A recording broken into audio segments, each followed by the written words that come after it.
Owasso, Oklahoma, a city just northeast of Tulsa, is home to several high schools. One in specific had a unique task.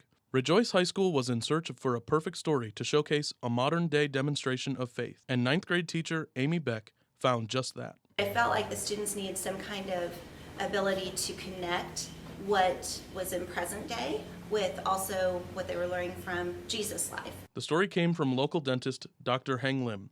He wrote My Journey to Paradise. The book was giving Beck not only a great story, but also a peek into the reality some face in foreign lands. The reality Lim faced was an attack that killed about half of the Cambodian population. It was that time I was between 10 and 14, and I was taken away from my mother and to a labor camp at gunpoint, forced to work 17 hours a day. On top of a heavy workload, Dr. Lim was greatly underpaid. For our payment, we got a handful of rice.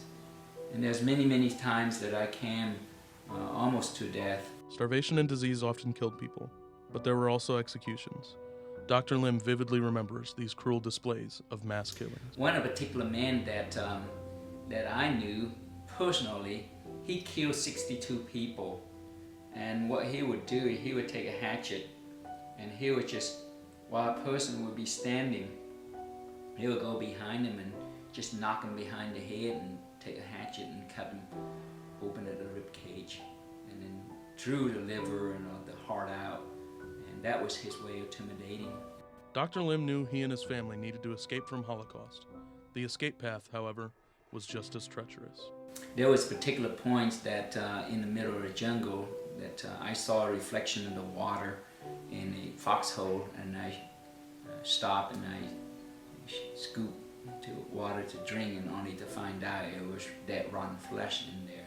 It was during one of the darkest journeys through the jungle when Lim first encountered God. I was struck with malaria while I was in the middle of that jungle, and everybody left me, and I thought I was going to die.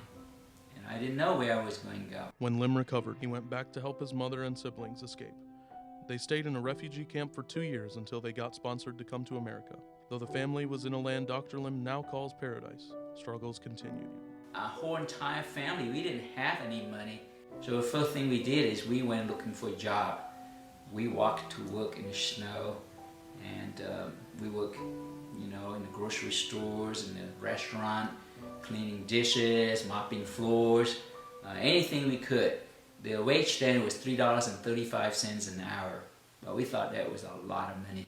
Dr. Lim is now a successful dentist with his own practice in Owasso, but sometimes he returns to Cambodia to spread God's word. Missions pastor Keith Davis at First Baptist Church Owasso has traveled with a member of his church, Dr. Lim. It took years for Dr. Lim to get the courage and to prepare himself to go back to the country and to the exact spots where he saw so much heartache and so many people lose their lives, including some family members. Dr. Lim continues to bring new light into a dark place, a place once known as the killing fields.